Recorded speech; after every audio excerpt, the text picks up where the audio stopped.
আমাদের জুলাই শহীদ স্মৃতি ফাউন্ডেশনের গঠনতন্ত্র যেটি আছে সেটি সংশোধন করা হয়েছে, যাতে আমরা অধিকতর স্বচ্ছতার সাথে এবং ইফেক্টিভভাবে আমরা জুলাই শহীদ স্মৃতি ফাউন্ডেশনের যে সেবাগুলো আছে সেগুলো আহত এবং শহীদ পরিবারদের কাছে পৌঁছে দিতে পারি।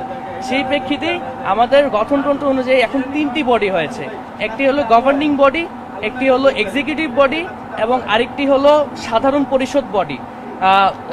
গভর্নিং বডিতে ডক্টর মোহাম্মদ ইউনূস স্যার সহ আমাদের যারা উপদেষ্টা মহোদয়রা আছে তারা গভর্নিং বডির সদস্য, তারা আমাদেরকে বিভিন্ন রকম দিক নির্দেশনা দিবে আমাদেরকে এক্সিকিউট করার জন্য। আর এক্সিকিউটিভ কমিটির হেড হিসেবে আমি আছি, সিইও হিসেবে, এবং আমি মাঠের যে কাজগুলো ইমপ্লিমেন্টেশন করা দরকার সেগুলোর হেড হিসেবে আমি সেগুলো ইমপ্লিমেন্টেশন করব।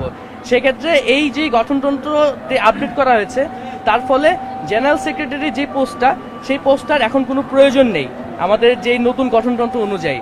সেই জন্যই সার্জিস ভাই যেহেতু অন্যান্য কাজেও ব্যস্ত আছে, সে নিজের থেকেই বলেছে যে জেনারেল সেক্রেটারি পোস্টে যেহেতু এখানে আর কোনো দরকার নেই, আমাদের ফাউন্ডেশনের কাজকে আরও গতিশীল করার জন্য সে নিজের থেকে বলেছে যে জেনারেল সেক্রেটারি পোস্টের আর কোনো প্রয়োজন নেই। সেক্ষেত্রে সে আর এই ফাউন্ডেশনে থাকবে না, সে পুরোটাই এই গঠনতন্ত্রের উপর ভিত্তি করে গঠনতন্ত্রে যারা এক্সিকিউটিভ কমিটিতে আছে, গভর্নিং বডিতে আছে, তাদের উপর দায়িত্ব দিয়ে সে তার দায়িত্ব